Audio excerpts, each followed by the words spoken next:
Hola, ¿qué tal? Buenas tardes. Yo soy la doctora Alejandra Alcántar, médico genetista y neurogenetista, y hoy les voy a hablar en este curso de taller de las enfermedades de inicio tardío.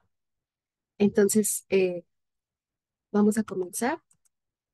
Dentro del contenido hay varias enfermedades, vamos a abordar algunas cuantas. Una de ellas va a ser el deterioro cognitivo, demencia, los trastornos del movimiento. Entre ellos vamos a abordar la enfermedad de Parkinson, la enfermedad de Huntington, las ataxias de inicio en la edad adulta y la distonía. Y por último vamos a ver un poco sobre el tema de cáncer.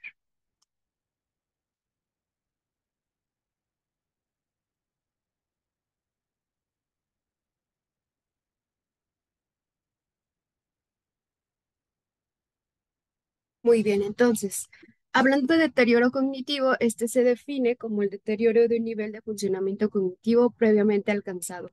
Existen diversas etiologías. Entre ellas vamos a encontrar obviamente las etiologías genéticas. Algunas otras son vasculares y algunas por daño al sistema nervioso central. Y en este caso yo me voy a enfocar a las de etiología genética, o bien multifactorial, como la vamos a ver enseguida, pero también se va a abordar. Entonces, en el DSM-5, los diagnósticos de trastornos neurocognitivos se basan en tres síndromes. El delirio, que es aquel que va a estar, no siempre se va a presentar esta alteración del estado de alerta o confusión. Y en el segundo, que es un trastorno neurocognitivo leve moderado. Y el tercero, que es un trastorno neurocognitivo mayor, también conocido como demencia. Se ha abogado porque se deje de usar el término demencia, pero históricamente está bien arraigado y actualmente se sigue utilizando. Pero también, pues deben saber que trastorno neurocognitivo mayor es igual a lo que conocemos como demencia, ¿sale? Entonces, hay de 6 dominios que se evalúan para conocer o para determinar si hay deterioro cognitivo o no, y cuando se presenta eh, este deterioro de alguno de estos 6 dominios, de uno o más de estos, pues entonces estamos hablando que ya hay un trastorno neurocognitivo, ¿sale? Entonces, ¿cuáles son estos? El lenguaje, el aprendizaje y la memoria, que es muy específico de enfermedad de Alzheimer. Entonces, no hay que confundir la enfermedad de Alzheimer con todas las demencias o con todos los deterioros cognitivos, porque hay algunos que no presentan alteración de la memoria, pero sí de todos los otros dominios, ¿sale? Entonces, el tercero va a ser la cognición social, como de reconocer emociones. Eh, el, el siguiente va a ser la atención compleja, las funciones ejecutivas y lo aviso espacial y motor, ¿sale? Entonces, a la vez estos tienen subdominios que se evalúan de la siguiente manera. Entonces, el lenguaje, por ejemplo, si no sabemos, se sabe o no nominar, ¿qué es esto? ¿Es una pluma? ¿Es un lápiz? Se pueden encontrar las palabras con las que se quiere hablar o de plano no emite palabras, ¿no? Entonces, así nos vamos a ir con cada uno de los dominios. Esto hay especialistas que lo realizan con pruebas neuropsicológicas, pero de grosso modo nosotros nos podemos ir dando cuenta si hay deterioro o no. ¿Cómo le hacemos? Hay un instrumento que nosotros utilizamos en la consulta diaria y que es un instrumento tamiz, ¿ok? Entonces, ¿qué quiere decir tamiz?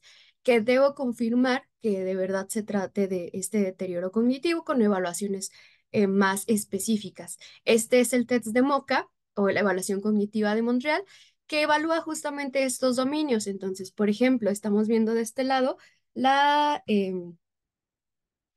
la visoespacial ejecutiva, identificación, memoria, y se le realiza al paciente, te da un puntaje, al final sumas los puntos y algo normal es que salga mayor o igual a 26 puntos.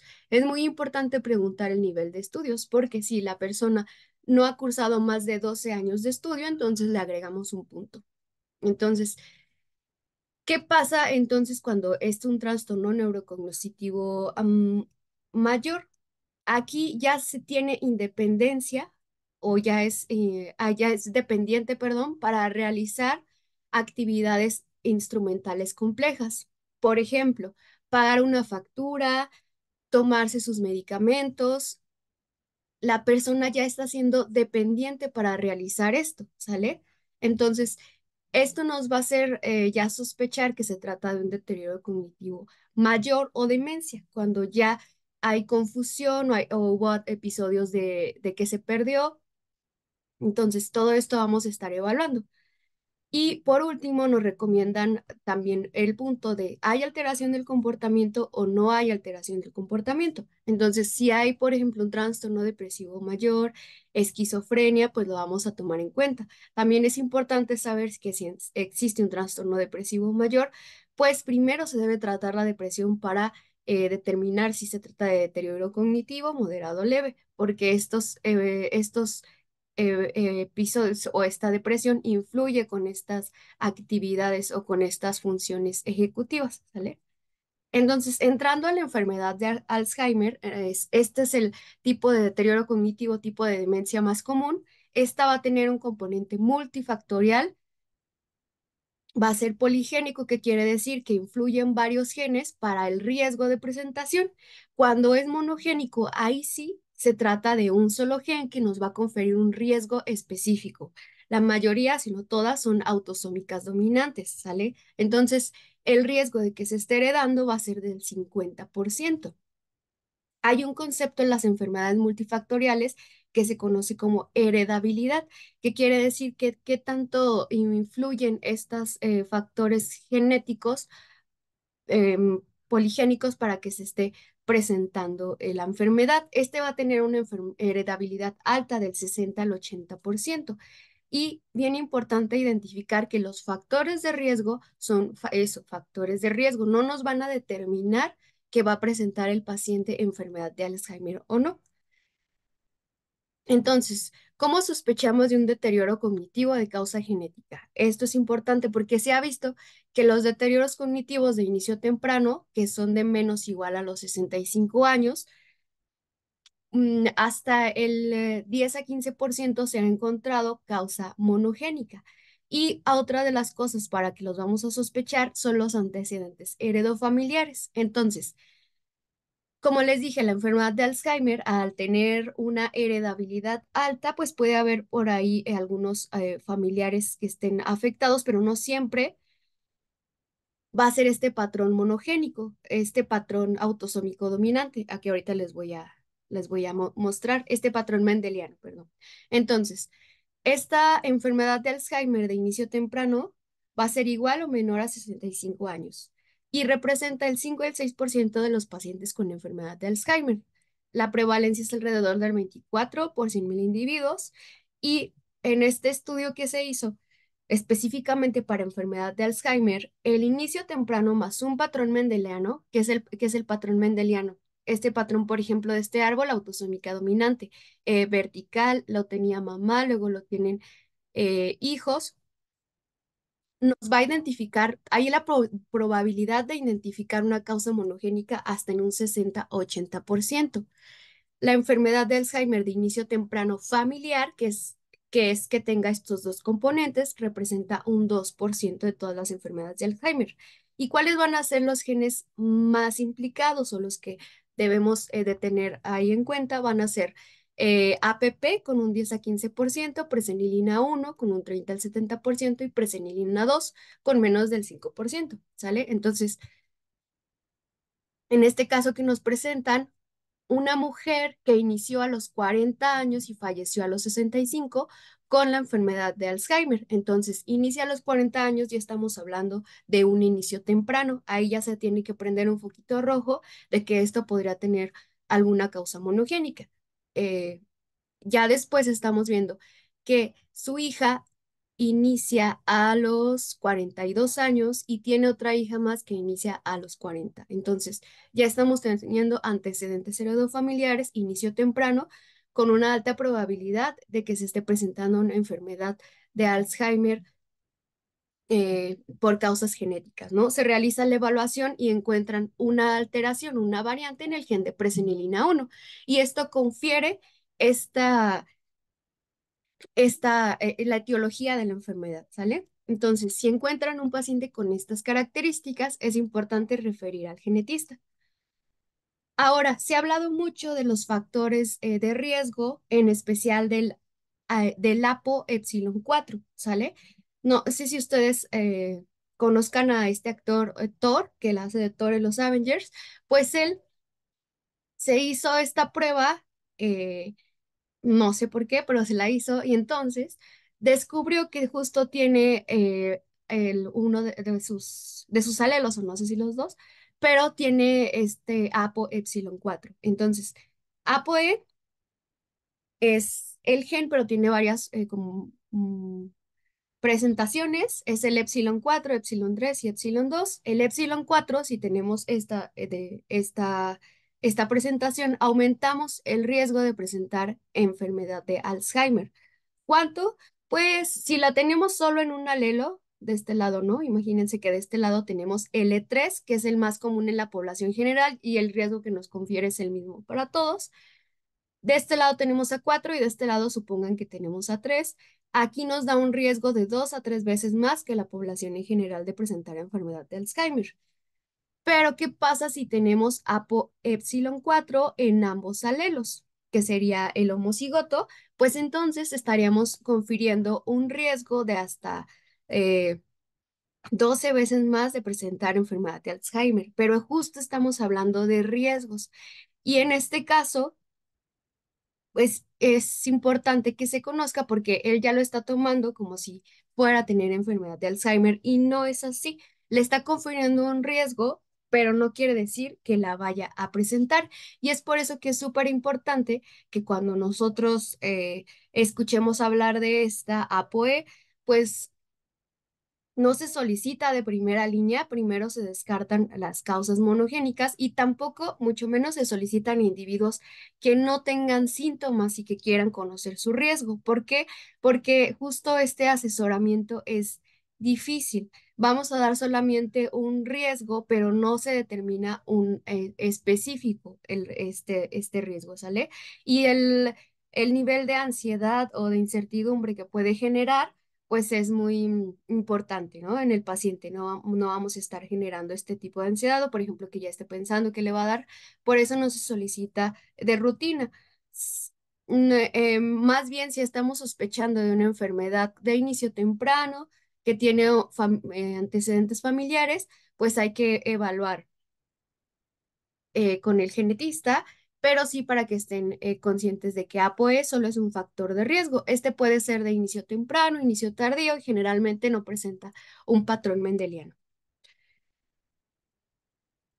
Ahora, la demencia frontotemporal. Esta es una de las más comunes, por eso también la voy a abordar. ¿Y por qué la abordo? Porque alrededor del 30% de los pacientes con demencia frontotemporal tienen un antecedente heredofamiliar. ¿Qué quiere decir? Por ahí ya también se ha presentado algún otro familiar que la tiene.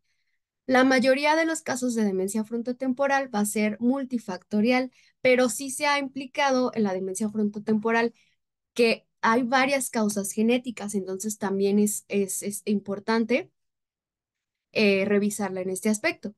Es un trastorno neurodegenerativo heterogéneo que presenta con cambios distintos en el comportamiento, el lenguaje y la función motora, ¿sale? Entonces, vean que aquí puede no haber alteración de la memoria, pero no significa que no tenga este deterioro cognitivo, esta demencia, ¿sale? Y se caracteriza principalmente por cambios en el comportamiento, porque afecta el frontal, el lóbulo frontal del sistema nervioso central. Este es el que se encarga de las funciones de regulación e inhibición. Y si está afectado, pues vamos a tener conductas de tipo hipersexualidad, desinhibición, compulsiones, por ejemplo, que compren muchas cosas sin tener un sentido, que estén desnudos o se quiten la ropa. Este tipo de cambios van a ser dados en este tipo de demencia. Entonces, esta es muy común en personas menores de 60 años con un riesgo estimado de por vida de 1 en 742. Hay tres variantes de la demencia frontotemporal. La más común es la conductual, que es esta en la que les digo que se van a presentar los cambios de comportamiento, pero también hay unas variantes que afectan el lenguaje.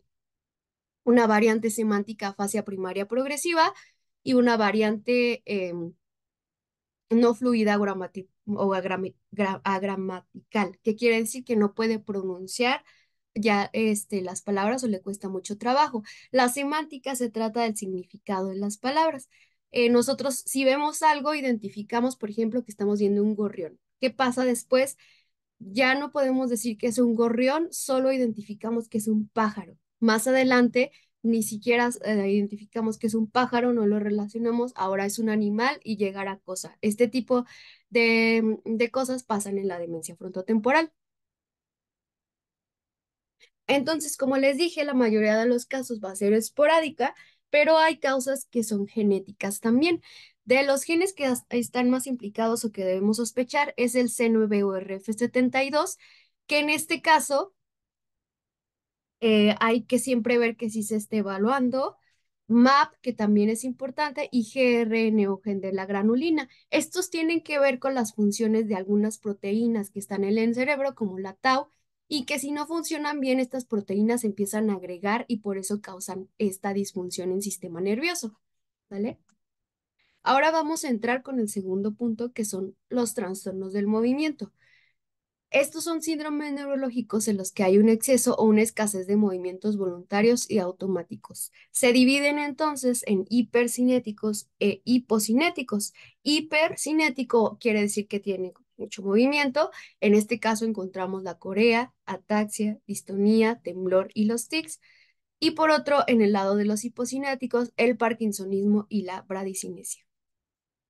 Entonces empezamos con la enfermedad de Parkinson. Seguramente todos han escuchado hablar o han conocido por ahí en sus prácticas a alguien que tenga enfermedad de Parkinson y se va a caracterizar por tener un temblor en reposo, bradicinesia, perdón, rigidez y deterioro de la marcha. No tiene que tener todos para que sea considerada una enfermedad de Parkinson, pero sí dos o más, ¿sale? Entonces, este es, es un síndrome rígido asinético y también es una edad de inicio tardío, por eso lo estamos presentando hoy, pero van a decir, ¿y eso qué tiene que ver con la genética? Pues sí, es multifactorial, pero hay formas que son genéticas y son a las que me voy a enfocar. Entonces, déjenme ver. Vemos un paciente que tiene enfermedad de Parkinson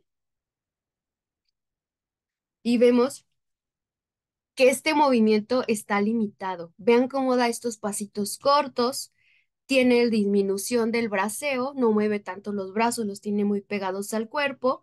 La cara también tiene estas fases de hipomimia, no hay una expresión facial característica, más bien no hay expresión facial, y vean esos pasos cortos, está un poco encorvado el paciente y presenta estos congelamientos. Ahí se congela, como que ya no puede seguir y ahora da la vuelta, ¿sale?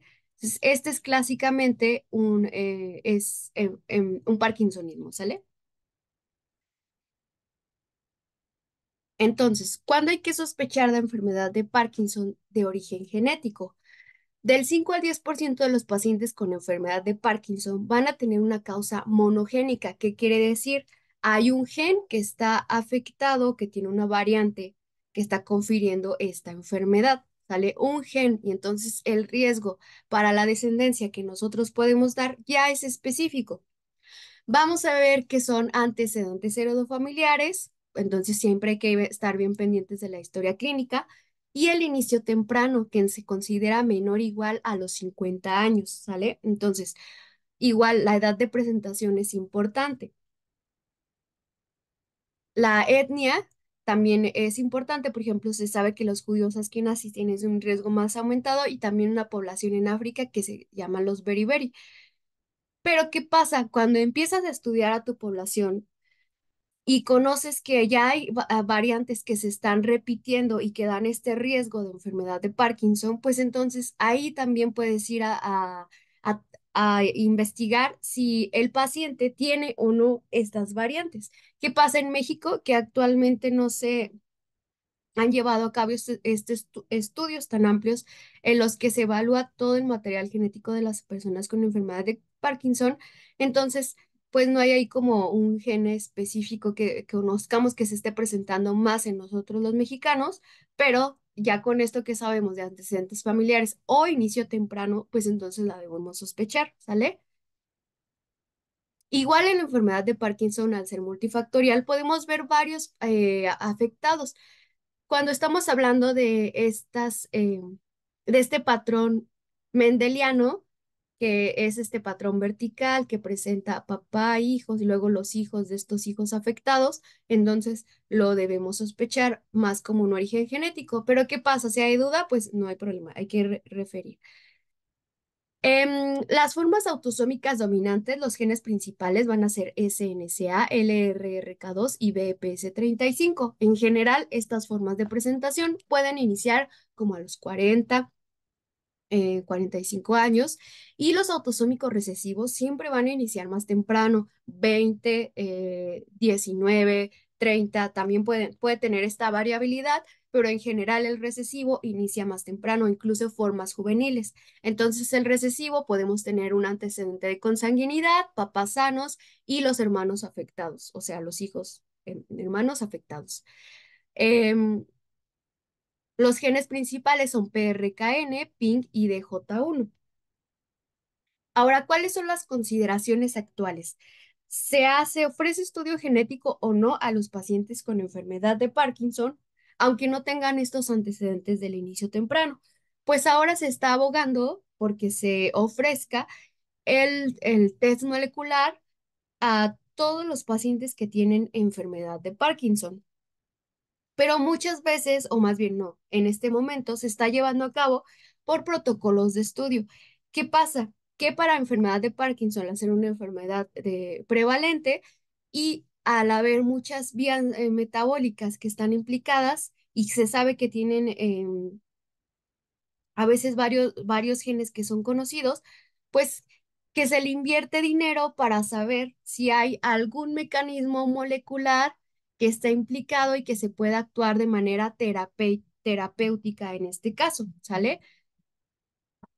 Entonces, el asesoramiento genético es muy importante. Antes de llevar a cabo la prueba molecular donde se van a evaluar estos genes relacionados con la enfermedad de Parkinson para saber qué se espera. Podemos tener un resultado negativo, positivo o un resultado incierto. El paciente debe conocer esta información. También saber que este resultado no va a diagnosticar si tiene una enfermedad de Parkinson. La enfermedad de Parkinson ya la tiene, lo que vamos a ver es si es de causa monogénica para poder dar un riesgo de recurrencia, ¿sale? ¿Qué pasa? El diagnóstico presintomático. El diagnóstico presintomático es aquel que se realiza a pacientes que no tienen las manifestaciones de enfermedad de Parkinson, pero que saben que hay un individuo de la familia afectado por una de estas tipas formas monogénicas. Entonces, igual como lo estábamos hablando, la ansiedad o la incertidumbre que puede llegar a provocar saber que tienes la variante y que por lo tanto en algún punto de la vida te puede llegar a dar enfermedad de Parkinson, pues es importante. Por eso hay que estar siempre en cuenta de que el paciente en verdad desee realizarse el estudio y que tenga bien en claro cuáles serían las posibles implicaciones, porque un tratamiento como tal no se va a llevar a cabo de manera presintomática, ¿sale? Entonces es más bien informativo para planear.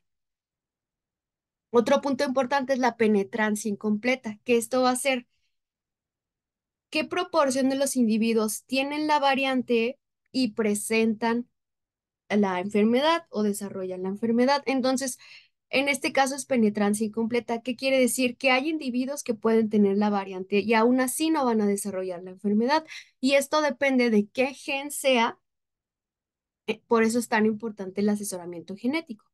Los protocolos de investigación, como ya les decía, el que se está llevando a cabo aquí en Latinoamérica es LARGPD, y este también tiene colaboración con Latinoamérica. Entonces, lo que hacen ellos es recibir las muestras de pacientes con enfermedad de Parkinson, de cualquiera, pero son para protocolos de investigación, no con un fin diagnóstico, ¿sale? Entonces, eso lo tiene que tener bien en claro el paciente y debe tener previamente claro el asesoramiento genético, el porqué de la prueba, qué se espera que se va a saber. Y pues obviamente esta controversia de que actualmente obviamente se están haciendo estos protocolos, pero es necesario recibir el asesoramiento genético. Ahora, si vemos estos pacientes, pues tienen con bradicinencia, con rigidez, con temblor, alteraciones de la marcha, estamos hablando de parkinsonismo, todos estos. Para saber qué es enfermedad de Parkinson, hay algunas características, como que inicie de un lado, primero haya un mayor lado de afectación, que responda al levodopa y que tenga esta progresión un poco más lenta, ¿no? Entonces, podemos estar hablando de enfermedad de Parkinson. Esto ya lo determina el neurólogo, pero ¿qué pasa cuando nosotros tenemos que pensar en diagnósticos diferenciales? ¿Qué quiere decir? Otros parkinsonismos que no son enfermedad de Parkinson y que también se deben evaluar. Una progresión rápida que requiere un uso de silla de ruedas dentro de los 5 años posteriores al diagnóstico. No tiene progresión motora durante los 5 años. Aquí podemos estar hablando de temblor esencial, una disfunción vulvar temprana como disfagia, disfunción respiratoria, insuficiencia autonómica grave dentro de los 5 años posteriores al diagnóstico, como pueden ser que al levantarse tenga hipotensión, sudoraciones profusas, alteraciones en la frecuencia cardíaca, caídas recurrentes mayor de un año dentro de los tres, mayor de una por un año, perdón, dentro de los 3 años posteriores al diagnóstico, una enterocolis desproporcionada, la ausencia de los síntomas no motores son la hiposmia, el estreñimiento, signos piramidales inexplicables o una enfermedad simétrica bilateral desde el inicio. ¿Qué pasa entonces? Que hay que considerar diagnósticos diferenciales y aquí cambia porque si cambia el diagnóstico, entonces cambia el abordaje. Dentro de estos diferenciales pueden estar la parálisis supranuclear progresiva, la atrofia de múltiples sistemas. Ahora vamos con la enfermedad de Huntington. Esta se presenta de 5 a 12 por 100.000 individuos, pero depende mucho de la región. En Maracaibo, Venezuela, por ejemplo, ahí es donde inicialmente se empezó a estudiar porque ahí la frecuencia es mucho mayor, es una población que donde es muy prevalente la enfermedad de Huntington. La edad de inicio va a ser a los 40 años, pero ojo con la edad de inicio. Lo común, el promedio es que inicia a los 40 años, pero esto depende de algo importante que ahorita vamos a ver. Esta va a ser autosómica dominante y el 7% de los pacientes van a presentarse como de novo, que quiere decir no hay ningún antecedente familiar previo y ellos están debutando con esta enfermedad de Huntington. El gen implicado es el HTT o la huntingtina y va a presentar estas tres características: la corea, el deterioro cognitivo esto que vemos como demencia. No siempre va a ser demencia, puede ser deterioro cognitivo leve o moderado y los trastornos psiquiátricos. Entonces, el, puede presentar o puede debutar con la corea, puede debutar con el deterioro cognitivo o con los trastornos psiquiátricos, ¿sale? Incluso pacientes que tienen psicosis o que ingresan por psicosis.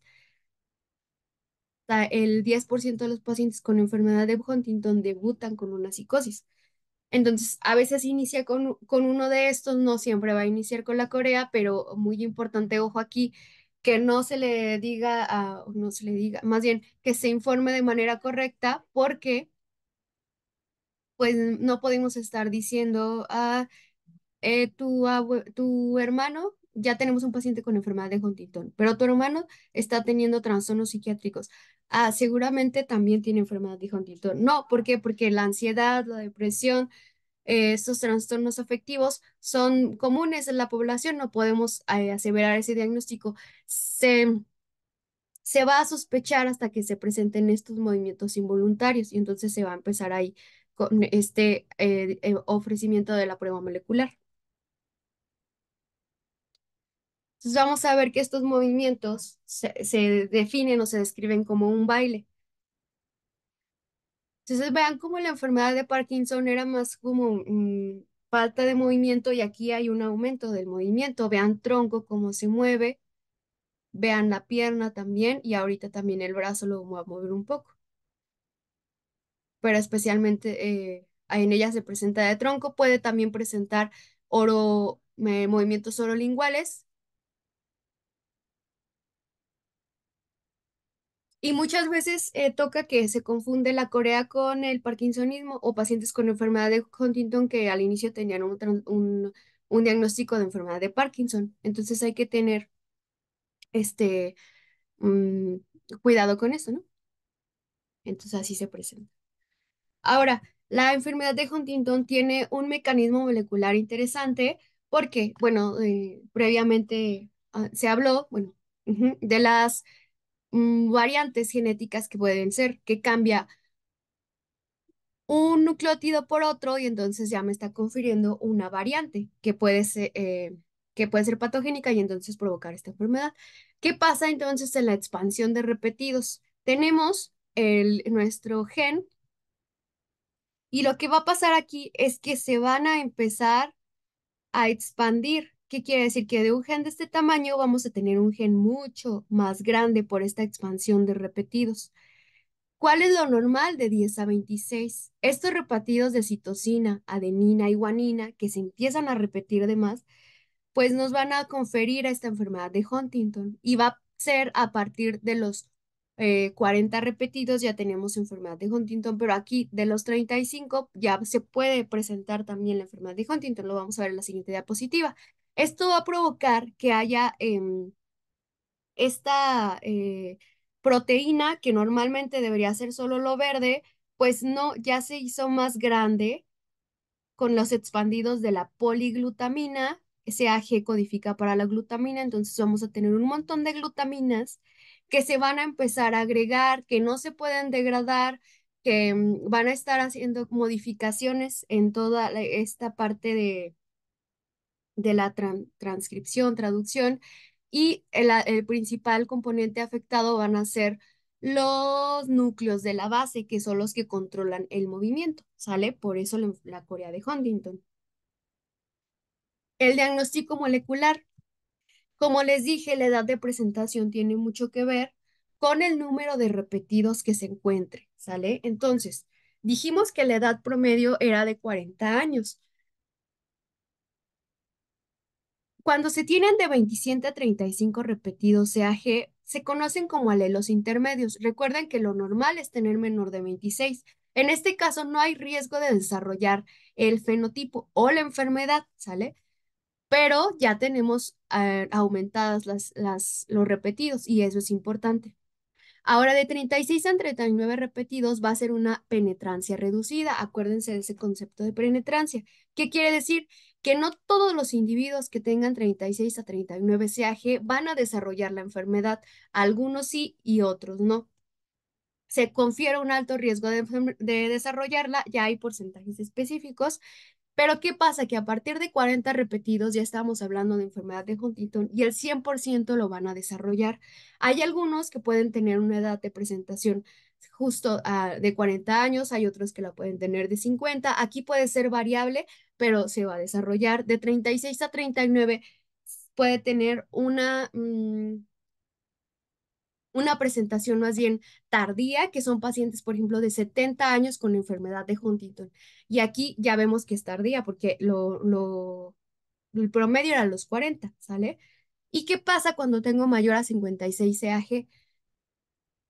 Ya es una enfermedad de Huntington juvenil. Son pacientes que van a tener un fenotipo más severo, que van a tener una progresión más rápida. Vemos niños, adolescentes con corea y con padres que tienen enfermedad de Huntington, ya sea papá o mamá. Y entonces esto es lo que está pasando. ¿Qué pasa entonces? Que hay un concepto que se llama anticipación y que va a hacer que en el óvulo o el espermatozoide, específicamente en el espermatozoide, porque en este caso la disipación es paterna, se va a crear mayor inestabilidad y van a aumentar el número de repetidos. Entonces, al momento de que en el espermatozoide aumenta el número de repetidos, yo le paso al hijo estos repetidos ya mayormente expandidos a los que yo tenía, ¿sale? Entonces, un padre que se pudo presentar con una enfermedad de Huntington de inicio a los 45 años, pues, ¿qué vamos a ver o qué vemos regularmente? Al hijo que heredó este alelo, que se expandió de más, ya con, por ejemplo, 56, 57 CAG, con un inicio a los 25 años. Esto son datos que se pueden ver en la enfermedad de Huntington, ¿sale? Ahora me regreso a los alelos intermedios. Como corremos ese riesgo de que se expandan al momento en los gametos, en especial de papá, pues podemos tener papá asintomático y de repente que el hijo se presente por primera vez con la enfermedad de Huntington, ¿sale? Entonces, esto puede pasar, esto lo podemos llegar a ver.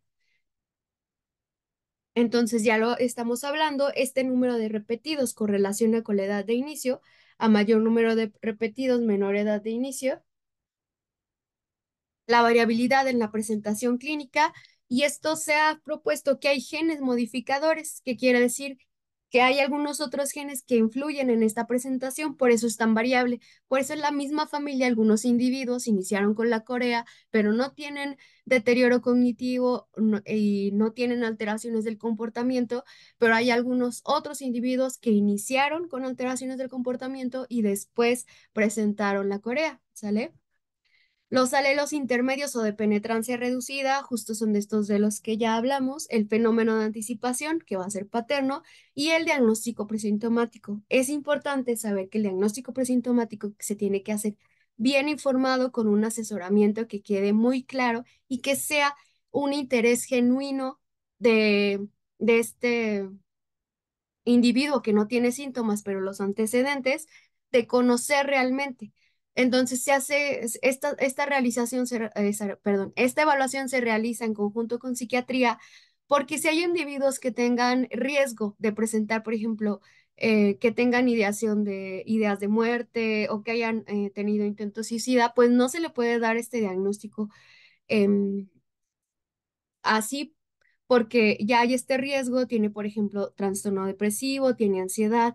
Si nosotros damos este resultado, ya sea positivo, pues va a generar una mayor ansiedad y riesgo de que pueda atentar, ¿sale? Contra su vida. Y esto es importante, eh, esto es muy importante porque, pues entonces tiene que tener un asesoramiento genético preprueba muy, muy específico. Entonces, hay cuidado con los diagnósticos presintomáticos. También no se ofrece a las pacientes que están embarazadas y tampoco a los hombres que están esperando un hijo, pero obviamente se practica porque no se va a ofrecer. Y pues ya es importante entonces saberlo.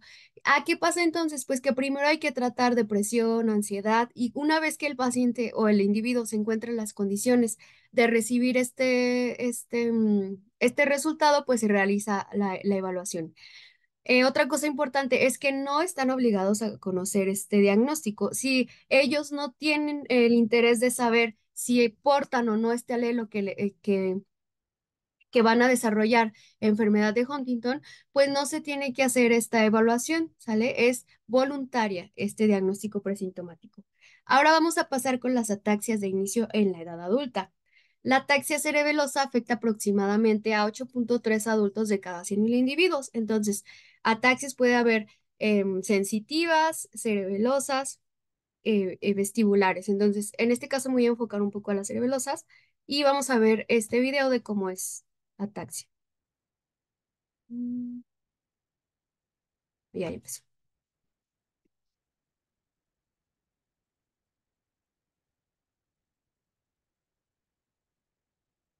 Bueno, entonces aquí están evaluando los movimientos oculares y en los movimientos oculares es importante evaluarlos porque podemos presentar estos movimientos alterados, como ahí está lentificados.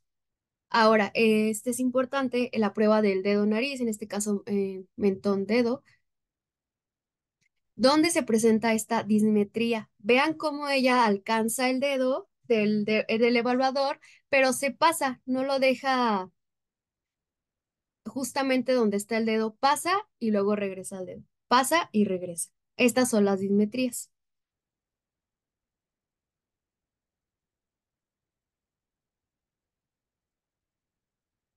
Y ahí estamos viendo, están evaluando las disdiadococinesias, que también el cerebelo al controlar los movimientos finos, pues se ve afectado. Esta es una marcha típica de ataxia. Ahí ella ya tiene ayuda, eso es otro importante, la alteración de la marcha, pero vean esta base de sustentación amplia. Es una base de sustentación amplia, ¿vale? Entonces, voy a mover esto.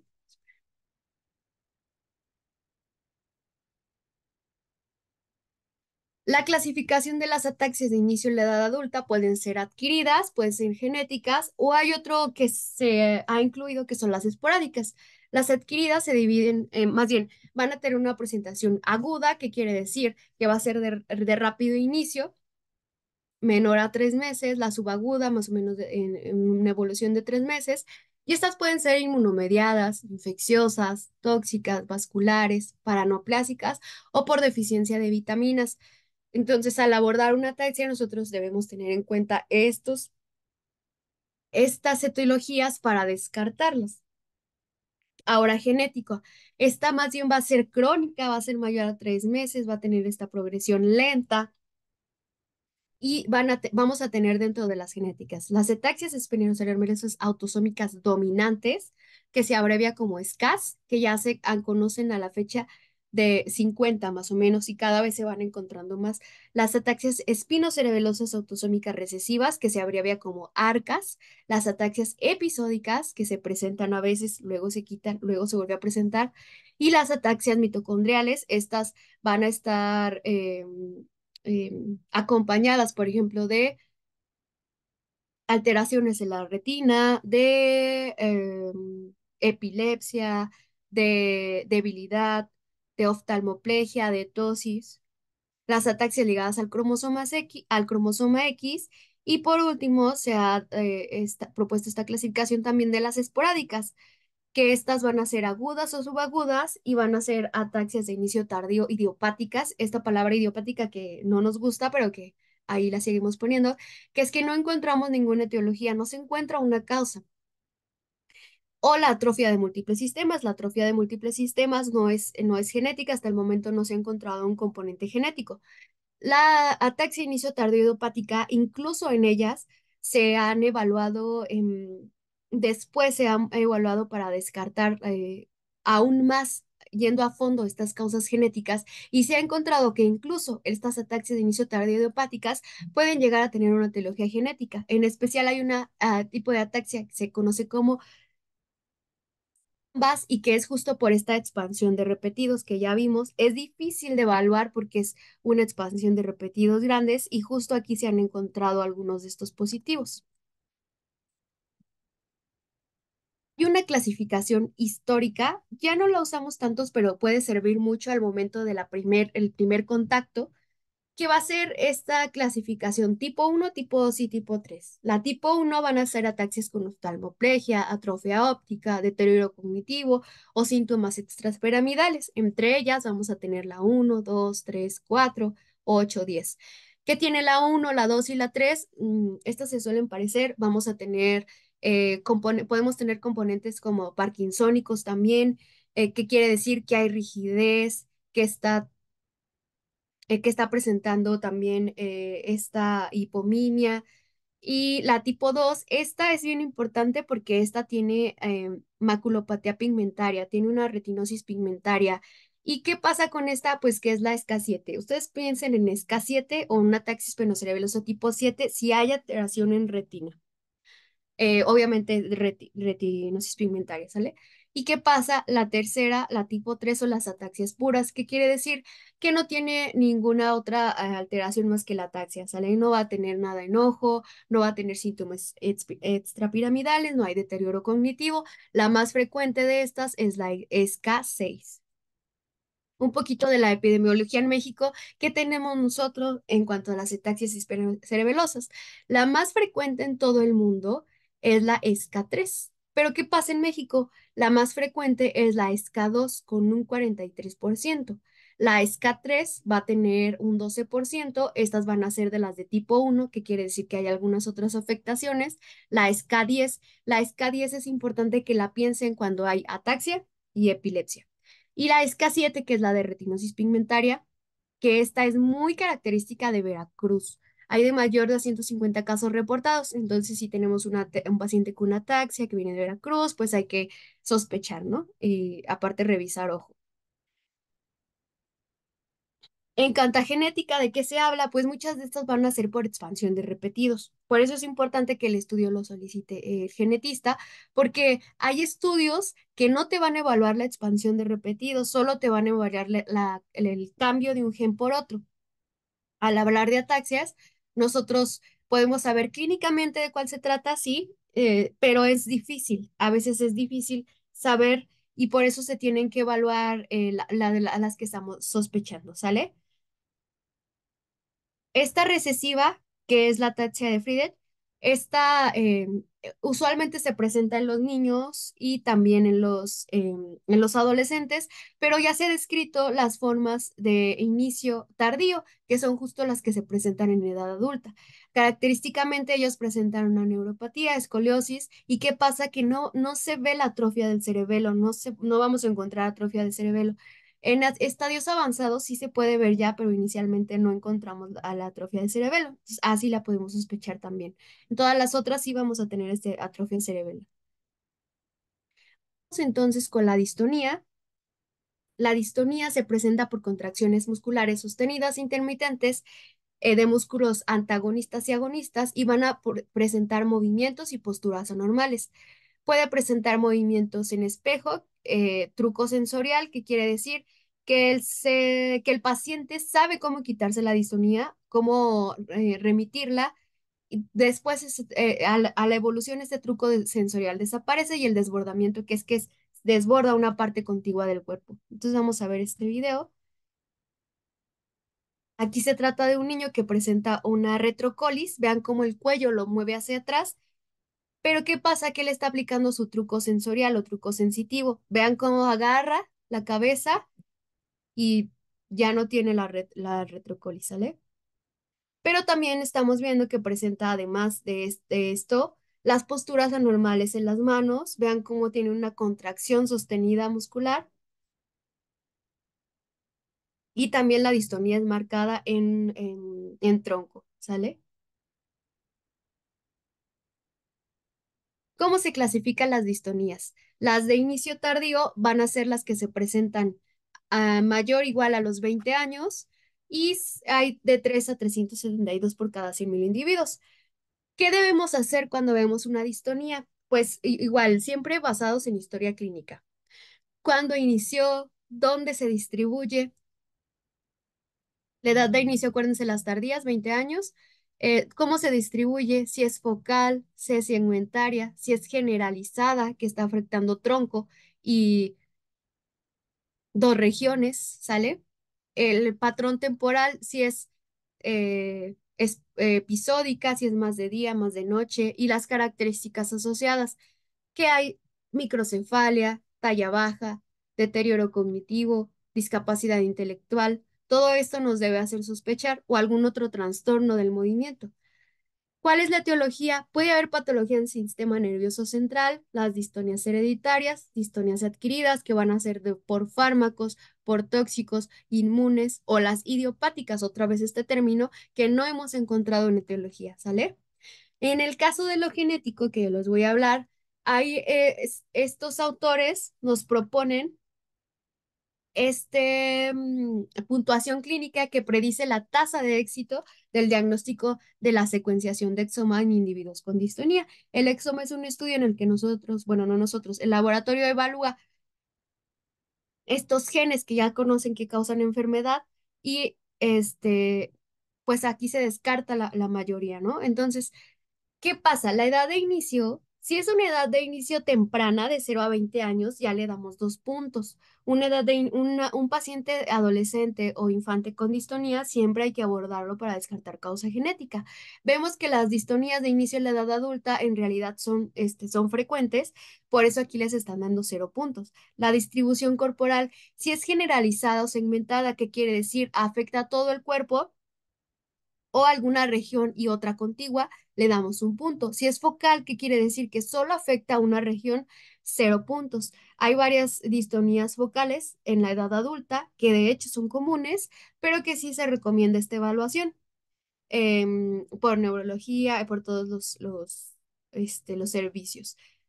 La otra, ¿cómo la clasificamos? Como una distonía aislada, le damos 0 puntos. Si está combinada, 1 punto. ¿Qué quiere decir combinada? Que presenta algún otro trastorno del movimiento. Por ejemplo, distonía con parkinsonismo, y algunas otras.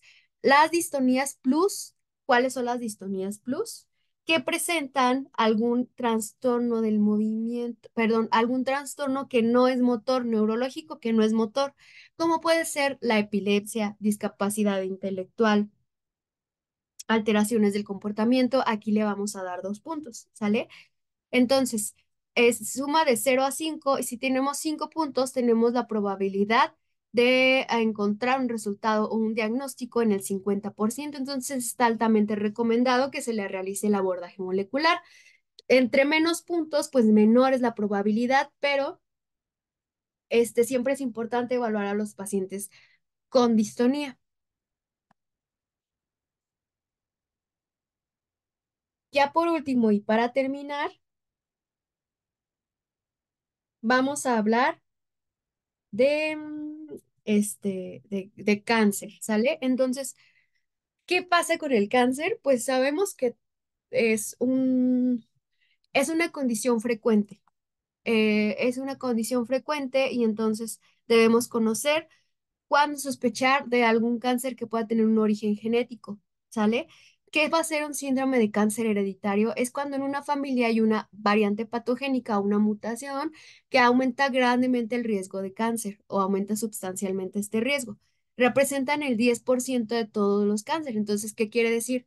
Que de todos los individuos que padezcan algún cáncer, el 10% va a tener algún síndrome de cáncer hereditario, ¿sale? De los conocidos y que se presentan frecuentemente está el síndrome de Lynch, que va a ser sea de un cáncer de colon que no es polipósico, ajá, síndrome de cáncer de mama y ovario hereditario, el síndrome de Li-Fraumeni, el retinoblastoma, pero este no es de la edad adulta, no tanto. Li-Fraumeni se caracteriza por em, eh, leucemia, por cáncer de mama, por sarcomas, entonces así, o tumores del sistema nervioso central, ¿sale? Entonces, si en una misma familia estamos viendo este tipo de tumores, hay que sospechar del linfoma. Pero para que quede más generalizado, vamos a hablar un poco de cuáles diferencias hay entre el cáncer esporádico, que es el que vamos a ver el más frecuente, el familiar y el hereditario. El esporádico es el más frecuente en el 70%, familiar 20% y hereditario 10%. ¿Cuál es el riesgo o el aumento de riesgo para otros familiares? En el esporádico, pues va a ser de acuerdo a la población general para cada neoplasia. En el familiar va a ser del 10% y en el hereditario, al estar hablando de que está provocando por una variante patogénica en un gen puede ser hasta del 50% con un patrón autosómico dominante.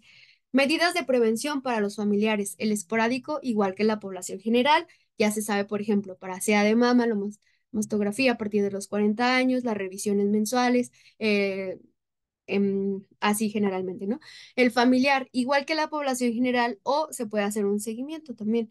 Y el cáncer hereditario forzosamente va a llevar un seguimiento en especial, obviamente, si encontramos ya la variante patogénica. Las variantes genéticas en el esporádico pues no vamos a tener, en el familiar podemos tener de baja penetrancia y en el hereditario vamos a tener sí una variante patogénica. La penetrancia aquí también puede variar. ¿Cuál es el riesgo de una segunda neoplasia? En el esporádico va a ser igual que la población general, en el familiar igual que la población general y el hereditario, perdón, sí vamos a tener obviamente este riesgo. El estudio molecular no se oferta en el esporádico ni en el familiar, pero sí en el hereditario, aunque deben saber que actualmente se está abogando para lo que vamos es para que se ofrezca el estudio molecular a todo paciente que haya tenido o que tenga algún tipo de cáncer, ¿sale? porque se sabe que esta frecuencia puede ya ir hasta del 30%, ¿sí? Pero ¿qué pasa? Que esto ha hecho justo en estudios donde se han evaluado todos los individuos que tengan un cáncer, que estén presentando algún tipo de neoplasia, se evalúa estos paneles de cáncer hereditario que ya tienen estos genes específicos y se ha visto que sea hereditario puede incluso estar aumentado en esta frecuencia, ¿sale? Entonces, para lo que vamos es para que se ofrezca este estudio a todos los pacientes que hayan tenido, de hecho ya se está haciendo algún tipo de cáncer.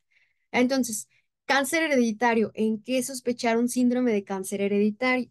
Un diagnóstico de cáncer a edad temprana. Entonces, para eso debemos echar por ahí una ojeada, a una revisada a cuál es la edad diagnóstica o la promedio para algún tipo de cáncer. Por ejemplo, si yo veo un CA de mama en una mujer en edad joven, ahí ya me está haciendo ruido porque sabemos que generalmente se presentan mayor a 50 años, ¿sale? Entonces, toda mujer que tenga CA de mama de menos de 50 años, pues debe ser evaluada.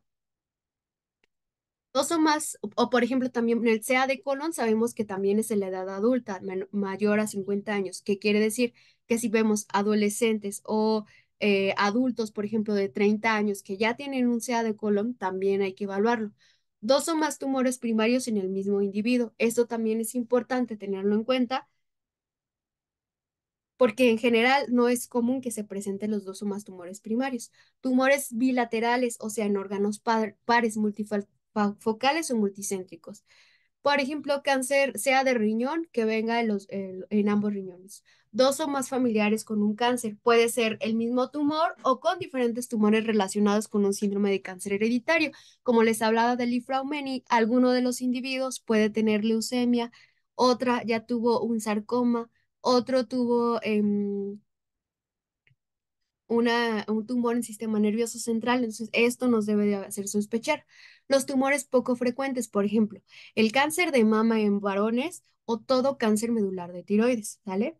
Grupos étnicos de mayor riesgo, que es como lo que hablábamos, los judíos askenazis, pero pues justo a veces como las poblaciones no están bien estudiadas genéticamente, pues estos riesgos se pueden llegar a desconocer.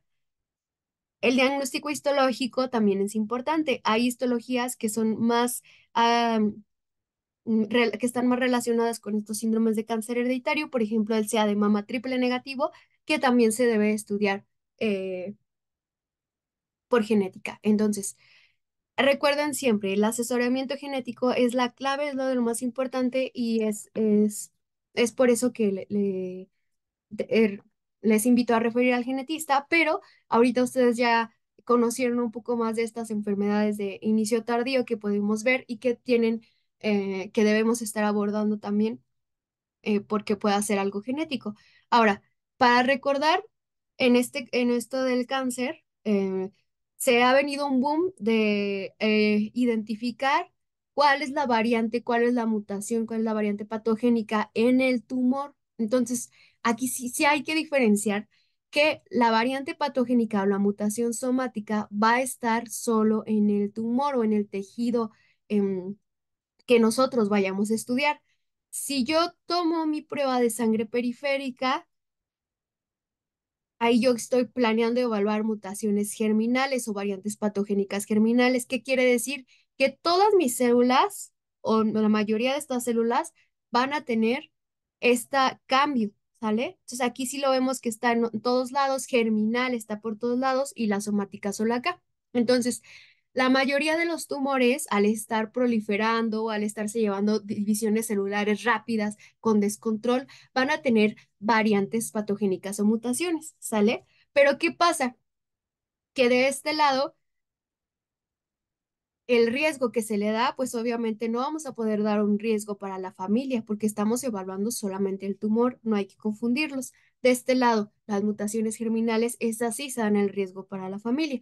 Y muchas cosas que pasan en cáncer especial, en en estos síndromes de cáncer hereditario, es que puede haber síndromes que se presentan como mosaicismo, como mosaico. ¿Qué quiere decir? Que algunas de estas células sí van a tener la variante, pero otras no. Entonces, por eso, en ocasiones nos encontramos con un resultado negativo de aquellas que tomamos en sangre periférica. Muy bien, pero esto nada más es para hacer énfasis en eso. Bueno, entonces esto ha sido todo de mi parte. Les agradezco mucho su atención y estoy al pendiente para sus dudas.